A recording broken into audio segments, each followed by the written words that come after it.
Mga igsoon, mga anak sa Diyos.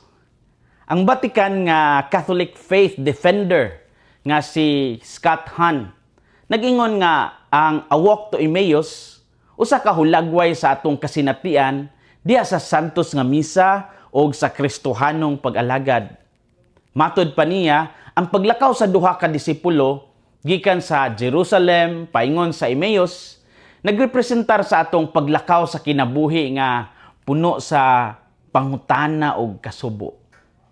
Sa ilang panaw, nagpakita si Jesus ug mitudlo kanila pinaagi sa kasulatan.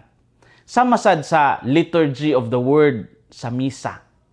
Apan wala pa nila siya mailhi hangtod sa pagpikas-pikas sa pan nga nagrepresentar sa liturgy of the Eucharist.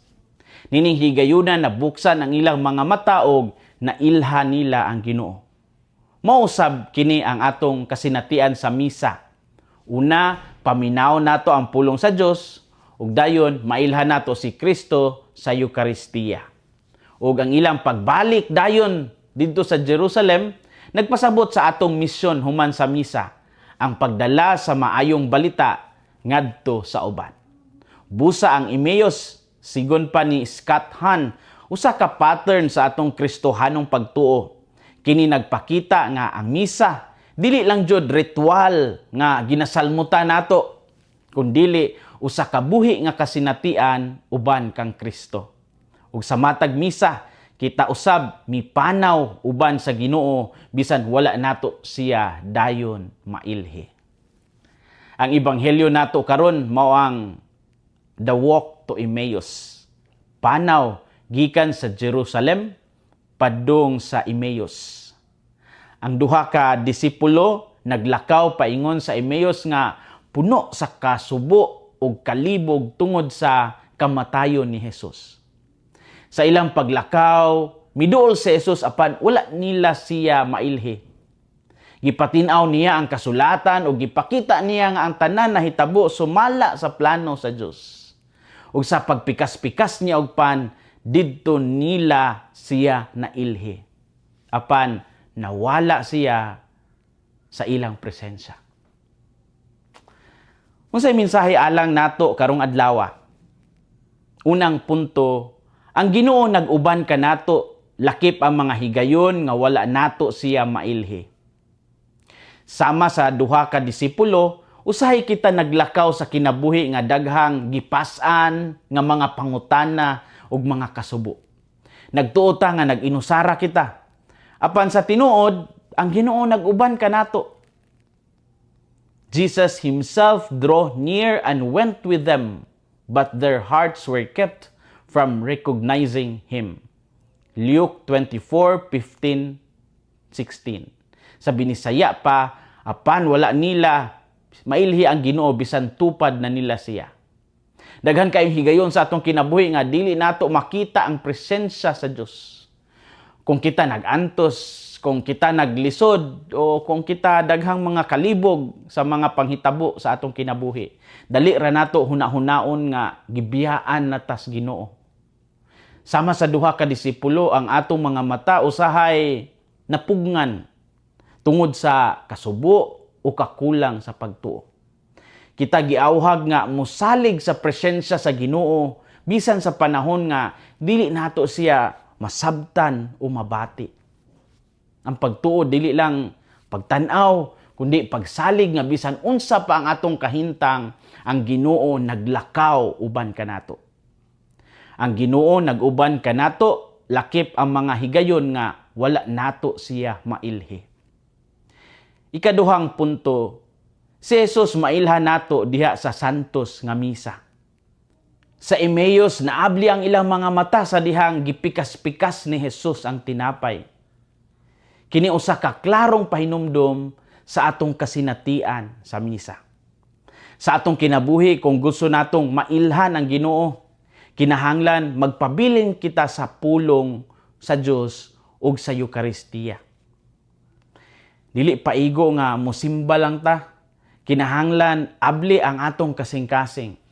Mao nga mugahin jud ta og premium sa misa ug sa pagpaminaw sa pulong sa Dios.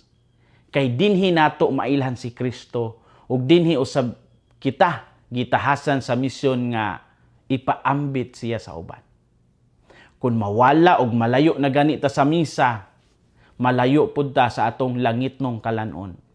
Kung mawala og malayo na ganita sa misa, dali na lang kaayo ta sakmiton sa daghang mga tingog sa kalibutan nga wala magtagad sa Dios. Si Jesus mailhan nato sa santos nga misa. Story time. Usa sa duha ka naglakaw padung sa Emmaus, gipangalanan nga Cleopas. Kinsa man ni si Cleopas?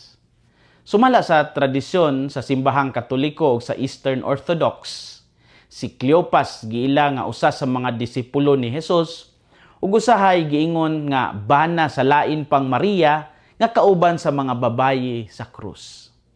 Ang uban nagtuo nga siya adunay espesyal nga relasyon sa mga apostoles o kabahin sa mas lapad nga komunidad sa mga sumusunod ni Jesus.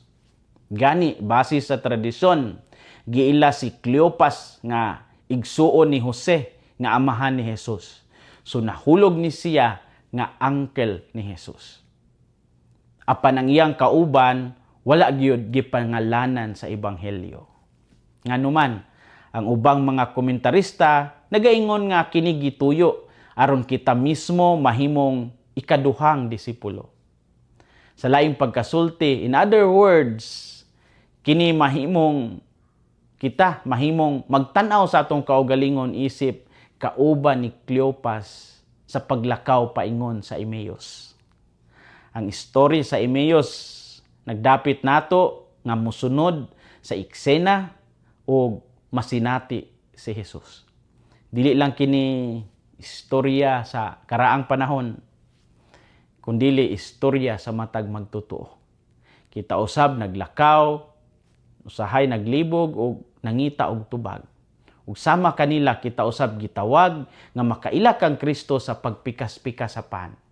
Busa ang wala pagngalan sa usa ka disipulo, usa ka paagi sa pag-apil kanato sa istorya sa kaluwasan. Mga igsuon, mga anak sa Dios, ang Emmaus usa ka pahinumdom nga ang atong kinabuhi usa ka panaw uban sa Ginoo. Bisan sa atong mga kasubo og kalibog siya naglakaw uban kanato. Busa ayaw kahadlo kung dili nimo siya dayon mailhi. Padayon sa paglakaw uban sa pagtuo. Keep moving. Keep the faith. Ayaw hunong sa pagtuo. Dasig lang. Paminawa ang iyang pulong o dawata siya sa Eucharistia. Ug sa matag lakang sa imong panaw, hinumdumi nga wala ka nag-inusara. Ang Ginoo naglakaw uban kanimo karon og sa kanunay. Hinaot nga ang kasing-kasing ni Kristo maghari sa atong mga kasing-kasing. Kini si Father Felmar Castrodes, Fiel SVD, ang inyong magsisibya sa maayong balita. Gikan dinhi sa Radio Veritas Asia. Hinumdumi ang kinabuhing Kristiyano, kinabuhi sa pagserbisyo.